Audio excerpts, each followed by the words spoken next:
Olá pessoal, eu sou o Marcos Simões, psicanalista, e hoje eu vou aí para o nosso último vídeo sobre a depressão. Vamos falar um pouquinho do tratamento com depressivos, como é que isso se dá. Vou trazer algumas dicas, alguns pontos importantes que podem auxiliar aí no tratamento que você vem fazendo com o seu paciente ou com o seu analisando.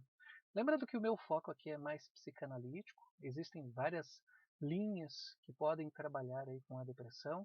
A minha é voltada para a psicanálise, então por isso que esses pontos estão muito relacionados aí ao divã, à clínica psicanalítica, ok? Mas nada interfere de ser um conhecimento muito importante, e até mesmo para você que não é terapeuta, que não é psicanalista, ou psicólogo, ou psiquiatra, é uma informação importante que pode ajudar no dia a dia, porque nós podemos sim deparar com pessoas que estão num estado depressivo.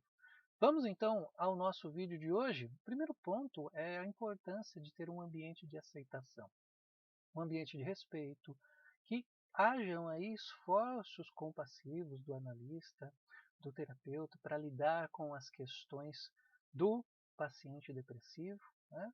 E nesse ponto, assim como citado em outros vídeos, é muito importante que o próprio analista faça a sua terapia, até mesmo para sair desse foco de ser o cuidador, de ser a pessoa ali que está para acolher de uma forma muito concisa aquele paciente depressivo, o que pode representar uma contratransferência muito forte, né? E isso pode prejudicar de alguma maneira o tratamento, né?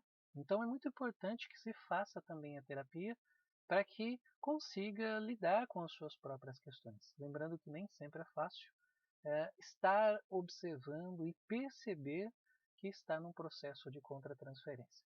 Um segundo ponto, vamos falar então primeiro dos introjetivos, não é? São aqueles pacientes que acabam introjetando o que é ruim do mundo, né?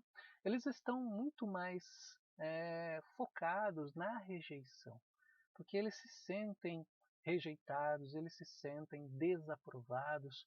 Então eles têm uma dificuldade muito grande de olhar no olho do analista. O divã ele pode ser um convite muito bom aí para o introjetivo, uma vez que ele tem essa dificuldade de fixar o seu olhar, de estar ali frente a frente, encarando, né, o analista ou o terapeuta. Então, essa questão de não olhar nos olhos do introjetivo, ela é muito concisa, ela é muito presente no tratamento clínico, mas é um processo que nós, analistas, precisamos entender também o porquê. Né? Porque é justamente a rejeição, é justamente aquela questão do desaprovar que fazem com que os introjetivos tenham esse comportamento. Eles são muito vigilantes aí no comportamento do analista.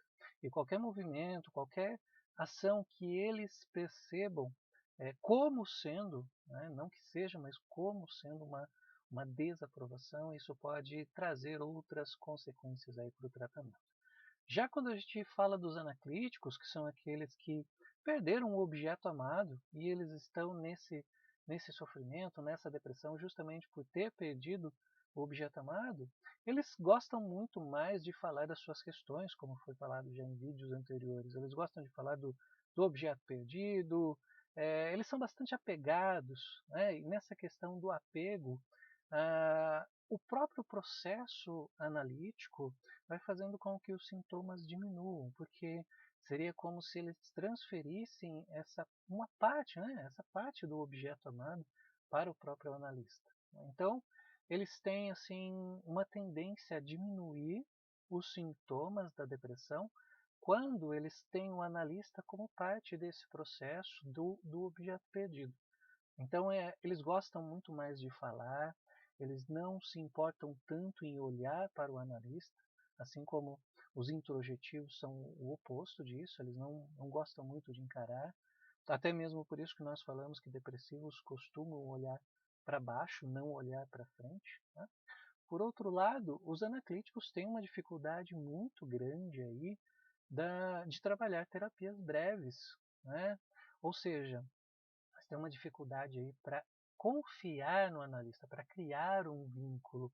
Então, eles acabam se apegando bastante, mas eles têm uma dificuldade maior de confiar nas palavras do analista, de internalizar essas palavras, né? Até mesmo porque As terapias breves, como muitas vezes tem um limite de sessão, às vezes o depressivo ele não consegue lidar com esse pouco tempo das terapias breves, né? Então, um ponto importante de se falar aí é essa questão entre os introjetivos e os anaclíticos, uma vez que cada um tem sua característica. O introjetivo naquela coisa do não olhar, no olho do analista, e os anaclíticos nessa questão do apego e essa dificuldade com terapias breves.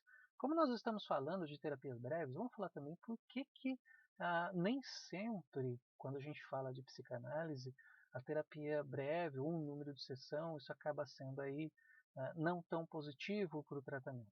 Porque o depressivo, muitas vezes, ele está ligado aí ao que o analista, ao que o terapeuta está trocando de informação com ele. Então, muitas vezes, ele acaba achando que funciona para as outras pessoas, mas para ele não. Justamente porque demora um tempo maior para se criar esse vínculo, para se criar essa relação terapêutica. Então, eles vão percebendo isso. E se for um caso de terapia breve, os sintomas podem voltar. Por isso, é um cuidado muito grande de se lidar com o número de sessões. E por isso também os depressivos acabam achando que eles são mais doentes do que eles mesmos pensavam, porque teve um processo de melhora, mas de repente teve aquela recaída quando não estavam mais em análise. E aí, a partir disso, eles começam a achar que de fato não funciona para eles. A terapia é um processo que funciona para as outras pessoas, mas para eles não. Então é importante entender como é que os depressivos lidam com as terapias breves. Não é? E além disso, também é muito importante entender que limitar sessões pode trazer outras dificuldades também para o depressivo, uma vez que ele não se vê merecedor muitas vezes de ter sessões prolongadas, de ter aí um tempo de tratamento prolongado, e ele mesmo se cobra, justamente porque às vezes os sintomas podem voltar, então ele mesmo se cobra. Então é importante, no contexto psicanalítico, observar essa questão do número de sessões, de limitar as sessões, de ter tantas sessões e depois não ter mais o acompanhamento. É importante estar ligado a esse ponto. Outra questão importante também é a questão do medo. Né? O depressivo ele tem um medo muito grande de ser desaprovado, um medo de não ser aceito, e é importante ele lidar com esse medo. É importante ele enfrentar esse medo que está muito relacionado aí ao medo do abandono, né? Ao medo da sua própria dificuldade, ao medo de se culpar. Tem várias questões relacionadas. Então, enfrentar o medo passa a ser fundamental. Outra questão é a questão do silêncio. Quando se passa muito tempo dentro da sessão em silêncio, pode-se criar aí um consenso inconsciente de que o depressivo ele não é merecedor daquele, daquela conversa. Ele pode se achar ali desinteressante, ele pode decepcionar aí o analista em seus pensamentos, achar assim que ele não é agradável, que não é uma pessoa para conversar, que não é uma pessoa aí que pode estar alinhada aí com o próprio tratamento. Então ele vai se achar assim uma pessoa ruim e vai sentir também a sua culpa, né? Vai sentir ali a questão do abandono. Então o silêncio ele precisa também ser trabalhado, precisa ser percebido por parte do analista. Não é? Muitas vezes o depressivo ele se coloca como muito infeliz e o silêncio pode acabar aí confrontando essa questão dele, né? Ou muitas vezes até afirmando inconscientemente que ele é uma pessoa que nasceu para ser infeliz. Então, ele precisa lidar com essa coisa de que o analista o abandonará por um tempo, mas depois ele vai voltar. Muitas vezes o depressivo não sabe lidar com esse ponto e ele acaba sofrendo muitas questões aí por conta do silêncio. E eles têm um superego muito rígido, um superego muito ligado à culpa, culpabilidade. Por isso que é importante ter essa abertura com o depressivo e para que ele enfrente o seu medo, para que ele enfrente essa ausência, para que ele enfrente esse abandono né? Um abandono psíquico aí do analista, que o analista se foi, mas que ele vai retornar. Outra questão importante é que o depressivo ele tem a sua autoestima ignorada. Ele pode achar aí que ele está enganando o analista, isso aumentar a sua culpa.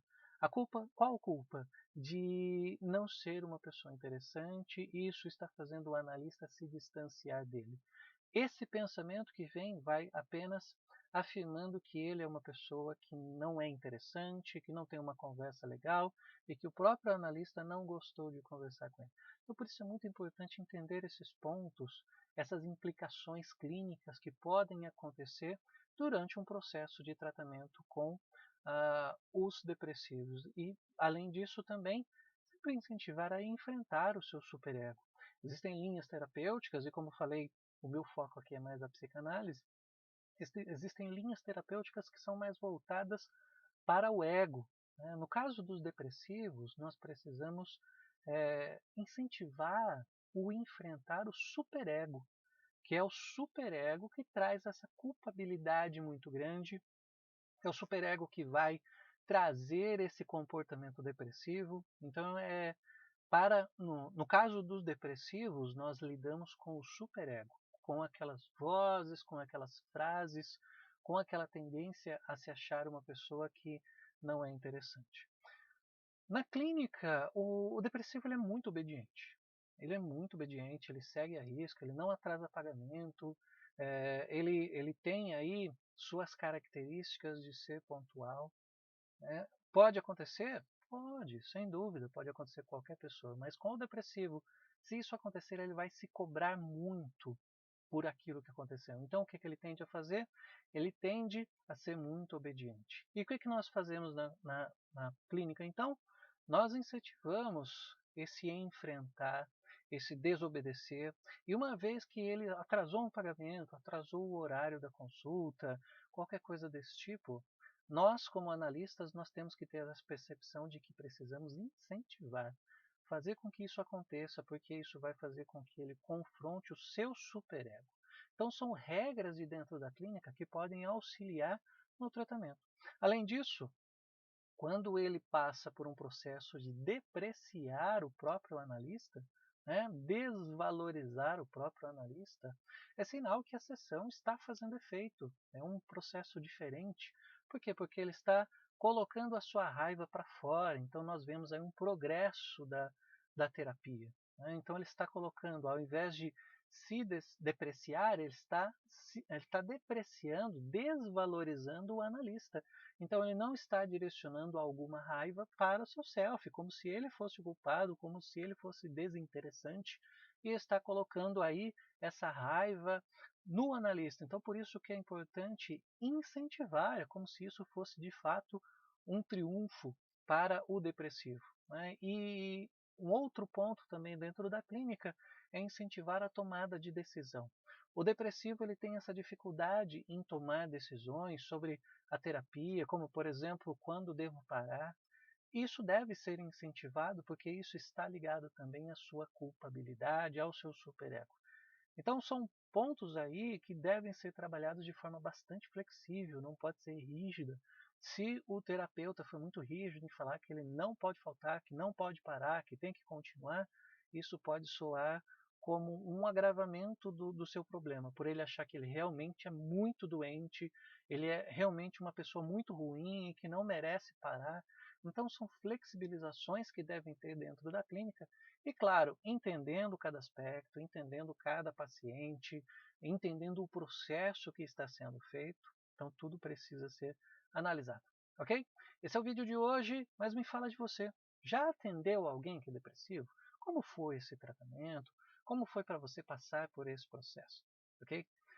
Um abraço e nós começamos então uma próxima série com um novo tema. Até mais!